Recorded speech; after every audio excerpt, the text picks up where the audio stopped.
पहले नाम चस्पा किया जाता था उपद्रवी के तौर पर, उत्पातियों के तौर पर मुसलमानों का, कि भाई पत्थरबाज तो वही होते हैं। लेकिन आज मैं आपको खबर दिखाऊंगा कैसे जुलूस निकला है, लेकिन इस जुलूस पर कोई आवाज नहीं उठ रही गोदी मीडिया की।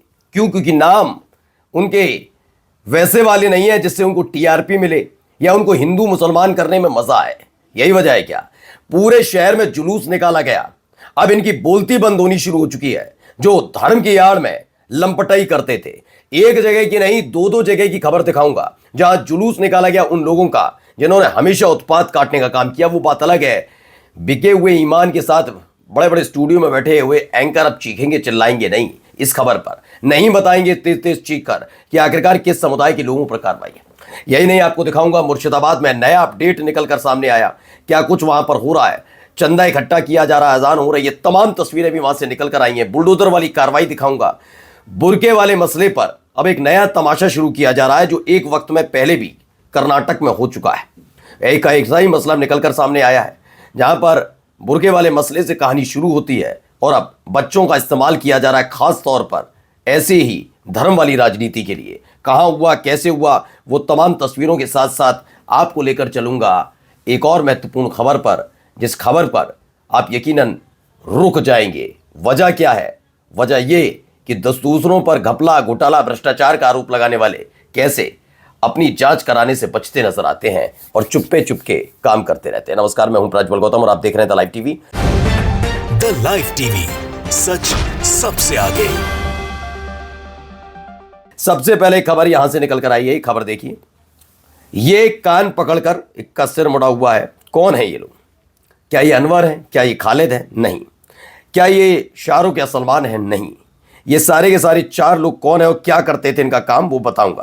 तो इनका जुलूस निकाला गया और निकलना भी चाहिए था ऐसे लोगों का जुलूस। रवि, प्रकाश, राज और विनोद। यही वजह है कि क्या गोदी मीडिया चीख कर नहीं बता रही है, पत्थरबाजी करना इनका काम है। याद है जम्मू कश्मीर के वो युवक जिनको लेकर अलग अलग तरह की बातें की जाती थी और फिर मुसलमानों से जोड़कर उनके धर्म के बारे में गंदगी उगली जाती थी। याद है सबना? तब पत्थरबाज बहुत चमक के चलाते थे, सारे सारे इस पर भी चला देते। गुजरात पुलिस ने पूरे सूरत में इनका जुलूस निकाला है। इन्हीं का नहीं निकला, एक और जुलूस निकला है। जरा इनका भी जुलूस देखिए कैसे निकल रहा है।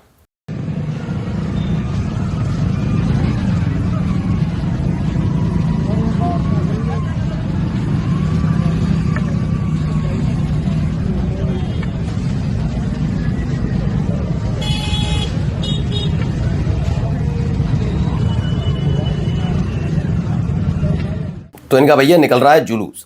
खबर क्या है? खबर है राजस्थान के बानसूर में गाड़ी से कुचलने और फायरिंग की वारदात के दो आरोपी विनोद और विक्रम आखिरकार पुलिस के हत्थे चढ़े।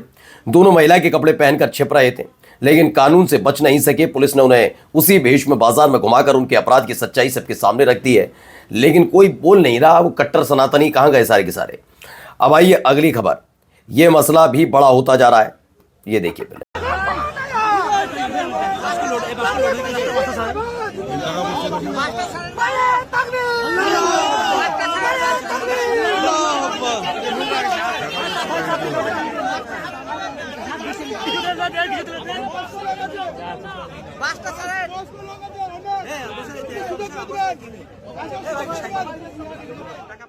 तो चंदा इकट्ठा हो रहा है। खबर बेलडांगा में टीएमसी विधायक निष्कासित कर दिए गए टीएमसी से। हुमायूं कबीर के आह्वान पर बाबरी मस्जिद निर्माण स्थल पर इस्लामी फाउंडेशन ने चंदा लेना शुरू किया। बाबरी मस्जिद बनाने के लिए हजारों की भीड़ ने एक चादर में पैसे जमा करने शुरू कर दिए हैं। ऑनलाइन पेमेंट के लिए एक स्कैनर भी जारी किया गया है। जो जितना चंदा दे, ये सारी कहानी। अब याद देखिए, अजान भी हो रही है, जरा सुनिए अजान के बाद।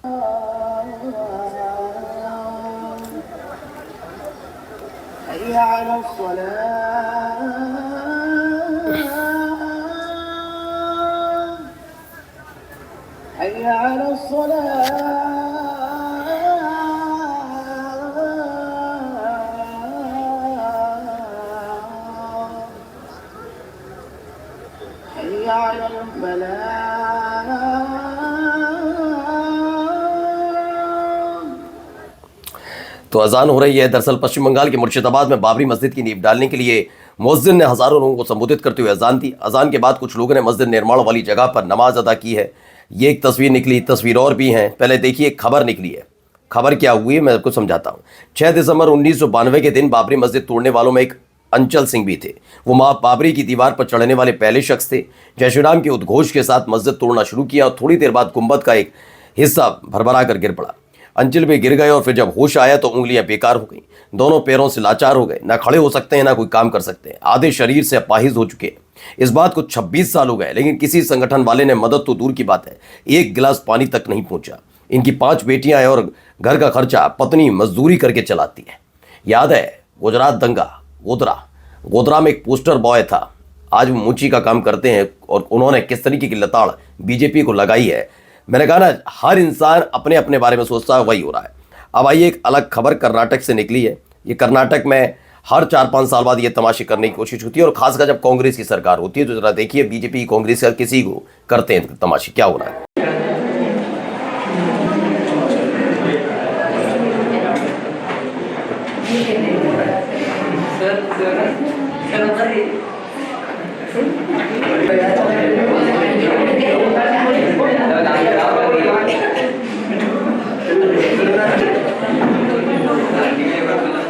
तो यहाँ हो क्या रहा है मैं आपको समझाता हूँ। खबर कर्नाटक से है। नेहरा जी का दावा है कि छात्राएं कई दिन से बुर्का पहन के आ रही थी तो छात्रों ने भगवा पटका पहनकर आना शुरू कर दिया। छात्र निरंतर एक ड्रेस कोड लागू करने की बोल रहे थे। कर्नाटक के हावेरी में सीजी बिल्लाड सरकारी प्रथम ग्रेड कॉलेज है, वहाँ का ये मामला है। यानी बच्चों का इस्तेमाल कैसे किया जाता है आप समझ सकते हैं। भगवा से इतना प्यार है तो रोज पहन कर आओ ना, किसने रोका था। लेकिन सिर्फ एक धर्म समुदाय से जुड़ी हुई चीज़ों को लेकर अगर किसी ने अपनी डिमांड रखी तो उसको नीचा दिखाने के लिए काम करना कहां तक जायज, आप अंदाजा लगाइए। अब आइए यहां क्या हो रहा है, यहां पर भी देखिए।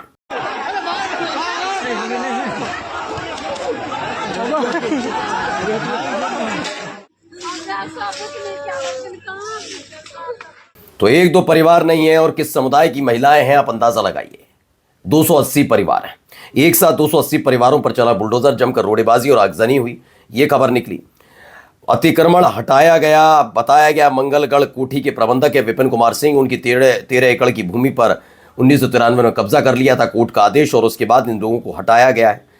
अतिक्रमण तो यहाँ भी हटाया जा रहा है। पटना में तो आप जानते ही हैं, बिहार में क्या, ये देखिए अतिक्रमण हटाया जा रहा है और इस पर मजे वाले गाने लगाकर किया जा रहा है। करते रहिए। पटना में अवैध अतिक्रमण करने पर मोदी समर्थक के घर पर भी बुलडोजर चल गया। ये दावा किया जा रहा है कि मोदी समर्थक हैं, उनके घर पर बुलडोजर चला। इस बार ये कार्रवाई भी हुई है। अब देखिए खबर एक आई, no audit in 8 municipal bodies holding 2 lakh crore rupees. कहाँ का मसला है क्या आप जानते हैं? गुजरात में जहां भाजपा पिछले 25 साल से सत्ता में, वहां पर 7 से 8 बड़े म्युनिसिपल कॉर्पोरेशन का पिछले 7 से 8 साल से ऑडिट ही नहीं हुआ। लगभग 2 लाख करोड़ रुपए खर्च हुए लेकिन उसका कभी ऑडिट नहीं हुआ। आखिर कौन देख रहा है कि ये पैसा कहां खर्च हुआ कहां नहीं? किसी को कोई लेना देना है? लेना देना वाली बातला तो ये भी है कि देखिए पश्चिमी यूपी में 15,000 लोगों की कैपेसिटी वाला डिटेंशन सेंटर मॉडल तैयार हो गया है। बायोमेट्रिक और सीसीटीवी से होगी सुरक्षा। पश्चिमी उत्तर प्रदेश में अवैध घुसपैठियों और रोहिंग्या शरणार्थियों को रखने के लिए तैयार किए जा रहे डिटेंशन सेंटर का पहला मॉडल सामने आ गया है। 15,000 लोगों की क्षमता वाले सेंटर में चाक चौबंद सुरक्षा व्यवस्था, बायोमेट्रिक सिस्टम, सीसीटीवी और केंद्रीय सुरक्षा बल की तैनाती जैसी आधुनिक सुविधाएं होंगी, ये दावा किया जा रहा है। एक लाइन यहाँ लगी है, ये लाइन भी देखिए।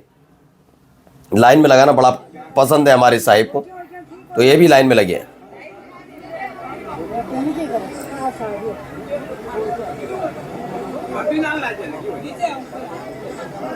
तो दावा है प्रधानमंत्री लाइन लगाओ योजना के लाभार्थी किसानों ने खाद के लिए लंबी लाइन लगाई। ये वीडियो राजस्थान से, हालांकि देश भर की जनता प्रधानमंत्री लाइन लगाओ योजना का लाभ उठा रही है। वहीं मुकेश कुमार भी लिखते हैं, डॉक्टर मुकेश कुमार की मोतीलाल किले पर चढ़कर कह रहे थे कि हम किसानों के साथ खड़े हैं, उनको किसी तरह का नुकसान नहीं होने देंगे। मोदी दीवार बन जाएगा, देख लो पूरे देश में किसानों के साथ क्या हो रहा है। मैं वही जानना चाहता हूं कि इतना ज्यादा प्रतिरोध हो, ये तमाम चीजें हों, फिर भी अगर बीजेपी चुनाव जीत रही तो कैसे, ये तो पता होना चाहिए ना। ठीक है ना, चलिए। जिस दिन सत्ता परिवर्तन होगा एक भी आदमी बाहर नहीं दिखेगा। मस्जिद में मंदिर खोज रहे हैं पूरे देश के अंदर। पूरी दुनिया जब आगे बढ़ रही है विकास की ओर, तो आप देश में नफरत फैलाने में लगे हुए हैं। ये दोहरी नीति नहीं चलेगी। तो संजय सिंह ने बड़ा जबरदस्त तरीके से लपेटा है पूरी की पूरी सरकार को। खुल्लम खुल्ला वो बोला है जिसे बोलने पर बड़ी कार्रवाई करवा देती है सरकार। जहां ईडी के जरिए, सीबीआई के जरिए, इनकम टैक्स विभाग के जरिए चुनाव आयोग तो इस दिनों कर ही रहा है। नमस्कार।